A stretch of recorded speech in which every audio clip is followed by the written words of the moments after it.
नमस्ते, मैं सोनू कुमार और आप देख रहे हैं आज तक बिहार। चलिए जानते हैं देश दुनिया की तमाम महत्वपूर्ण खबरों को सिर्फ 5 मिनट में। लेकिन आगे बढ़ने से पहले अगर आपने अभी तक इस वीडियो को लाइक नहीं किया है तो कृपया लाइक कर दें, चैनल को सब्सक्राइब करें और कमेंट में जरूर बताएं कि आप ये वीडियो कहां से देख रहे हैं। बीजेपी की जान कैमरों में फंसी हुई है। सपा मुखिया अखिलेश यादव ने बीजेपी सरकार पर निशाना साधा है। उन्होंने कहा कि बीजेपी राजनीतिक पार्टी नहीं है, इसकी जान कैमरों में फंसी हुई है। जिस दिन कैमरे साथ छोड़ देंगे ये घुटनों पर आ जाएगी। आपने अखिल भारतीय वीडियो पिटाई देखी, समझौता हो गया। कौशांबी में 2 डिप्टी ब्रजेश पाठक और केशव मौर्य लड़ रहे थे, वहां भी समझौता हो गया। गाजीपुर में भी यही हुआ। सपा जिला और राज्य स्तर का मैनिफेस्टो तैयार कर रही है। वक्फ पर एससी अंतिम फैसला ले।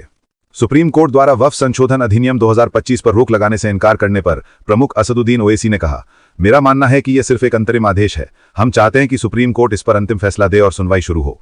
इस कानून से वक्फ संपत्तियों की सुरक्षा नहीं होगी, अतिक्रमणकारियों को इनाम मिलेगा, वक्फ संपत्तियों पर कोई विकास नहीं होगा। हम चाहते हैं कि सुप्रीम कोर्ट अंतिम फैसला ले। बिहार के बाद अब दिल्ली में एसएआर की तैयारी।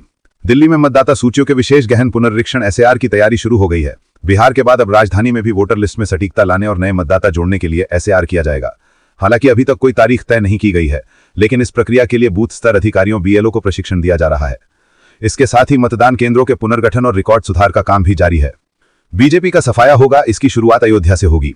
वाराणसी में सपा सांसद अवधेश प्रसाद ने यूपी विधानसभा चुनाव 2027 को लेकर बड़ा दावा किया है। सांसद ने कहा, 2027 में सपा सरकार बनेगी।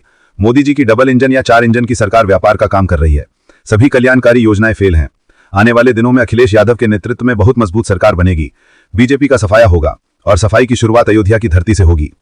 क्रीम साबुन पार्ले का पैकेट बड़ा हो जाता, अखिलेश का सरकार पर तंज। अखिलेश यादव ने जीएसटी और बिहार में जारी एसएआर पर केंद्र सरकार पर तंज कसा है।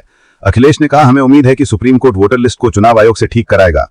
उन्होंने आगे कहा, बीजेपी सत्ता से हटेगी तभी महंगाई पर नियंत्रण होगा और युवाओं को रोजगार मिलेगा। जीएसटी कम होने से महंगाई कम नहीं होती है। ऐसा होता तो पार्ले का पैकेट बड़ा हो गया होता। क्रीम साबुन टूथपेस्ट सभी के पैकेट छोटे हो रहे हैं। सपा सरकार आते ही 24 घंटे में अग्निवीर योजना खत्म होगी। सपा सांसद अवधेश प्रसाद ने वाराणसी दौरे के समय यूपी सरकार पर हमला बोला। अवधेश प्रसाद ने कहा, यूपी में भ्रष्टाचार की सरकार है। अयोध्या से काशी तक वोट चोरी हुई है। आगामी विधानसभा चुनाव 2027 में सपा की सरकार बनेगी। हमारी सरकार बनते ही 24 घंटे में अग्निवीर योजना वापस ली जाएगी। सेना का सम्मान बरकरार रखने के लिए परंपरागत तरीके से भर्ती होगी। जैश के कमांडर ने कबूला, मसूद अजहर का परिवार मारा गया। ऑपरेशन सिंदूर से जुड़ी बड़ी खबर आई है। जैश के कमांडर आतंकी मसूद इलियास ने कबूला है कि भारत के हमले में मसूद अजहर का पूरा परिवार मारा गया। जैश कमांडर का एक वीडियो सामने आया है। इसमें वह कह रहा है, सब कुछ कुर्बान करने के बाद 7 मई को बहावलपुर के अंदर मौलाना मसूद अजहर की फैमिली के लोग, बेवा बेटे और बच्चे रेजा रेजा हो गए, टुकड़ों में तकसीम हो गए। तेजस्वी ने शुरू की बिहार अधिकार यात्रा। तेजस्वी यादव ने बिहार अधिकार यात्रा शुरू की। तेजस्वी ने कहा, नए संकल्प के साथ नया बिहार बनाने के लिए, बेरोजगारी, महंगाई और गरीबी हटाने के लिए, किसान व मजदूर के सम्मान, मां बहनों की सुरक्षा के लिए आज बिहार में कारखाने और उद्योग लगे। इस संकल्प के साथ हम इस यात्रा के लिए निकल रहे हैं। भारत अनुचित व्यापार कर हमसे पैसा बनाता है। डोनाल्ड ट्रंप के एडवाइजर पीटर नवारा भारत के खिलाफ जहर उगल रहे हैं। अब उन्होंने सीएनबीसी को दिए इंटरव्यू में कहा, यूक्रेन पर रूसी हमले के बाद भारतीय रिफाइनर रूसी रिफाइनरों के साथ मिल गए थे। वो अनुचित व्यापार कर हमसे पैसा बनाते हैं और कई कामगार ठगे जाते हैं। वो इस पैसे का इस्तेमाल कर रूसी तेल खरीदते हैं और रूसी उस धन का इस्तेमाल हथियार खरीदने के लिए करते हैं। भारत अब बातचीत की टेबल पर आ रहा है। पाक ने कबूला, भारत ने ठुकराया अमेरिका का ऑफर ऑपरेशन सिंदूर पर। पाकिस्तानी विदेश मंत्री इसहाक डार ने बड़ा खुलासा किया है। इसहाक डार ने कहा कि ऑपरेशन सिंदूर के समय अमेरिका ने भारत पाक के बीच मध्यस्थता की पेशकश की थी, जिसे भारत ने ठुकरा दिया। अमेरिका ने पाक को बताया कि भारत का रुख साफ है, वो कश्मीर को द्विपक्षीय मुद्दा मानता है। भारत ने तीसरे पक्ष की मध्यस्थता की बात नहीं मानी। पाकिस्तान भारत से संवाद जाता है, लेकिन भारत ने कोई जवाब नहीं दिया। कप्तान सूर्य कुमार यादव की औकात है तो।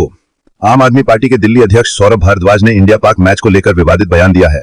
उन्होंने कहा, कप्तान सूर्य कुमार यादव ने कहा कि मैं यह जीत शहीदों को डेडिकेट करता हूं। अगर सूर्य कुमार बीसीसीआई और आईसीसी की औकात है तो तुम्हें चुनौती देते हैं कि जितना पैसा तुमने मैच से कमाया है वो उन शहीदों की विधवाओं को दे दो। हम मान जाएंगे कि तुमने ये मैच डेडिकेट किया है। ये करने की इनकी हिम्मत और औकात दोनों नहीं है। महागठबंधन के सीएम चेहरे पर तेजस्वी का बयान। तेजस्वी यादव ने महागठबंधन के मुख्यमंत्री चेहरे पर कहा, हमारे गठबंधन में कोई कंफ्यूजन नहीं है। बिहार की मालिक जनता है और वही मुख्यमंत्री बनाती है। इस बार वे बदलाव चाहते हैं। आप बिहार के किसी व्यक्ति से जाकर पूछिए कि वे किसे मुख्यमंत्री के तौर पर देखना चाहते हैं, जवाब मिल जाएगा। मुख्यमंत्री चेहरे को लेकर समय आने पर घोषणा कर दी जाएगी। शांति के लिए हमास का खात्मा जरूरी। अमेरिकी विदेश मंत्री मार्को रूबियो ने गाजा में इजरायली सैन्य अभियान का हमेशा समर्थन करने का वादा किया है। उन्होंने कहा, क्षेत्र में शांति के लिए हमास का खात्मा बेहद जरूरी है। गाजा के लोग बेहतर भविष्य के हकदार हैं, लेकिन यह तब तक संभव नहीं जब तक हमास का सफाया नहीं होगा। इजरायल के लक्ष्यों को पूरा करने के लिए अमेरिका का पूर्ण समर्थन और प्रतिबद्धता रहेगी। पूर्व बीजेपी विधायक के बेटे की दबंगई, गेट पर ताला लगाया, दीवार चिनवाई। पीएम मोदी के संसदीय क्षेत्र वाराणसी में पूर्व बीजेपी विधायक सुनीता सिंह के बेटे प्रशांत ने एक परिवार को दबंगई दिखाई। प्रशांत ने एक परिवार के घर के मुख्य गेट पर ताला लगा दिया और गेट के बाहर दीवार चिनवा दी। दोनों पक्षों के बीच विवाद की वजह सामने नहीं आई है। पुलिस का कहना है कि कानूनी कार्यवाही की जाएगी। गोरखपुर की घटना कानून व्यवस्था पर सवाल खड़ा करती है। गोरखपुर में छात्र की हत्या मामले में सपा प्रमुख अखिलेश यादव ने योगी सरकार पर निशाना साधा है। उन्होंने कहा कि सरकार को अपने मुख्य नगर की कानून व्यवस्था के लिए अच्छा काम करना चाहिए। सीएम के गृह जनपद में इससे ज्यादा गंभीर घटनाएं हुई हैं। गोरखपुर और आसपास भी बड़े पैमाने पर अन्याय हो रहा है, जिससे कानून व्यवस्था पर सवाल खड़ा होता है। सरकार को मदद करनी चाहिए, सरकार को न्याय दिलाना चाहिए। सभी यात्रा का एक ही मकसद, बिहार में बदलाव। तेजस्वी यादव के बिहार अधिकार यात्रा पर राजद नेता मनोज कुमार झा ने कहा कि इस यात्रा को आप अलग यात्रा मत समझिए, ये तमाम यात्रा का विस्तारीकरण है। हर यात्रा का एक संदेश है, इसका आशय सिर्फ एक है, बिहार में बदलाव। बिहार के मुद्दों पर जो है रोजगार, पलायन, सामाजिक सुरक्षा, बेहतर शिक्षा व्यवस्था और बेहतर स्वास्थ्य व्यवस्था है। इस यात्रा को उसी संदर्भ में देखा जाना चाहिए। मुझे बहुत खुशी है कि मैंने देश के लिए स्वर्ण पदक जीता है। हरियाणा के भिवानी मीनाक्षी हुड्डा विश्व मुक्केबाजी चैंपियनशिप 2025 में गोल्ड जीतने के बाद आज दिल्ली हवाई अड्डे पर पहुंची। इस दौरान उन्होंने कहा, मैंने देश के लिए स्वर्ण पदक जीता। मैं देशवासियों का उनकी प्रार्थना और शुभकामनाओं के लिए आभार व्यक्त करती हूं। हमें भविष्य में भी देश का नाम गौरवान्वित करना है। गरीब मुसलमान का दुश्मन मजबूत मुसलमान है। वक्फ संशोधन अधिनियम 2025 पर सुप्रीम कोर्ट के आदेश पर मंत्री ओपी राजभर ने प्रतिक्रिया दी है। मंत्री ने कहा, एससी ने कुछ चीजों पर फैसला दिया है, यह अंतिम निर्णय नहीं है। सरकार की मंशा है कि गरीब मुसलमान और मुस्लिम महिलाओं को वक्फ बोर्ड संपत्ति का हिस्सा मिले। एससी के आदेश पर असदुद्दीन ओवैसी के बयान को लेकर राजभर ने कहा, अगर वे खुशी मना रहे हैं तो मैं कहता हूं कि गरीब मुसलमान का दुश्मन मजबूत मुसलमान है। बनतारा केस पर बोले जयराम, काश इतनी तेजी से सभी मामले अंबानी के बनतारा अभयारण्य को सुप्रीम कोर्ट ने क्लीन चिट दे दी है। इस पर कांग्रेस महासचिव जयराम रमेश ने कहा, काश सीलबंद लिफाफे वाली व्यवस्था के बिना इतनी तेजी से सभी मामलों का निस्तारण कर लिया जाता। रिलायंस फाउंडेशन के वंतारा के मामले में गठित सिट ने अपनी रिपोर्ट एससी को सौंपी, जिसके बाद एससी ने वंतारा को क्लीन चिट देते हुए मामले को बंद कर दिया। यही कोई मुस्लिम बोलता तो योगी जी अब तक यूपी में। स्वामी रामभद्राचार्य के मिनी पाकिस्तान वाले बयान पर घमासान मचा है। इस बीच भारतीय किसान यूनियन के राष्ट्रीय प्रवक्ता राकेश टिकैत ने पलटवार करते हुए इसे दुर्भाग्यपूर्ण बताया है। उन्होंने कहा, अगर कोई मुस्लिम धर्मगुरु ऐसा बोलता तो उस पर तत्काल कार्यवाही होती। धर्मगुरु सरकार के एजेंडे को बढ़ावा दे रहे हैं, जबकि उन्हें ऐसी बहस का हिस्सा नहीं बनना चाहिए। यूक्रेन ने भारत से डीजल खरीद पर रोक लगाई। यूक्रेन भारत से आने वाले डीजल पर रोक लगाने जा रहा है। यूक्रेन की एक एनर्जी कंसल्टेंसी एनकोर ने इसकी जानकारी दी है। एनकोर ने कहा, अगले महीने 1 अक्टूबर से यूक्रेन भारत से डीजल की खरीद पर प्रतिबंध लगाएगा। भारत रूस से बहुत ज्यादा कच्चा तेल खरीदता है, इसलिए यूक्रेन को एक कदम उठाना पड़ रहा है। यूक्रेन सुरक्षा एजेंसियों के अनुसार यह कदम रूसी कंपोनेंट के बारे में पता लगाने के लिए भी उठाया गया है। भारत ने रचा इतिहास, जीते 2 गोल्ड मेडल। सुबह सुबह बड़ी खुशखबरी आई है। चीन में हुए स्पीड स्केटिंग वर्ल्ड चैंपियनशिप में भारत ने अपना पहला गोल्ड मेडल जीतकर इतिहास रच दिया है। 22 साल के आनंद कुमार बैलकुमार ने senior men's 1000 metre sprint race में बाजी मारकर भारत के लिए यह गौरवपूर्ण पल लाया। वहीं जूनियर कैटेगरी में कृष्णा शर्मा ने 1000 मीटर स्प्रिंट में गोल्ड जीतकर भारत को एक और गुड न्यूज दे दी, यानी भारत को 2 गोल्ड मिल गए। अमेरिका में भारतीय की हत्या पर जो बाइडेन को कोसने लगे ट्रंप के अधिकारी। अमेरिका में भारतीय मूल के शख्स की पत्नी और बच्चे के सामने निशंस हत्या की जिम्मेदारी ट्रंप सरकार लेने को तैयार नहीं है।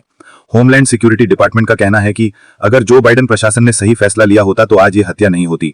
उनका कहना है कि अगर बाइडेन के प्रशासन में ही आरोपी क्यूबा के नागरिक कोबोज मार्टिनेज को उसके देश वापस भेज दिया गया होता तो आज ये अपराध नहीं होता। भयंकर तबाही, कुछ घंटों में बदल गया मंजर। उत्तराखंड के सहस्त्रधारा में बादल फटने से खौफ का ऐसा मंजर दिखा जिसकी कल्पना संभव नहीं। गांव, जंगल, बस्ती, पहाड़ सब जैसे नदी में मिल गए। सहस्त्रधारा से माल देवता और फन वैली तक सड़क, पुल, मंदिर, स्कूल, ऐसा कुछ नहीं बचा जहां तबाही के निशान न हो। देहरादून, मसूरी, ऋषिकेश सभी जगह नदियां बेकाबू हैं। सड़कों पर मलबा है, गाड़ियां हाईवे पर फंसी हैं। जिधर नजर दौड़ाओ बस बर्बादी की दास्तान नजर आ रही है। गोल्ड ने हद कर दी। सोने चांदी की कीमतें आज ऑल टाइम हाई पर पहुंच गए। आईबीजे के अनुसार 10 ग्राम 24 कैरेट सोना 1029 रुपए बढ़कर 72,540 रुपए पर पहुंच गया है। इससे पहले कल ये 71,511 रुपए पर था। वहीं चांदी भी 1198 रुपए बढ़कर 1,28,990 रुपए